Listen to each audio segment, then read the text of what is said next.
قصه خوانید و مرا از جهان آزاد کنید. شهر غم را همگی تکه و برباد کنید. ساغر و باده و ساقی همه را حاضر باش. بدهید جام شراب و همه را شاد کنید. عربده سر بدهید مست شده جرعه به دست.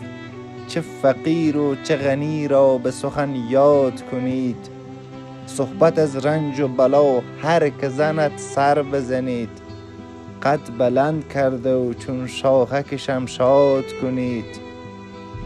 سخن از پیر خرابات شنیدیم بسی. باده را سر بکشید نعره و فریاد کنید. صمیم از مال و متاع سود و زیانش به تو چه؟ صمیم از مال و متاع سود و زیانش به تو چه؟ مرغ دل را برهان از قفس آزاد.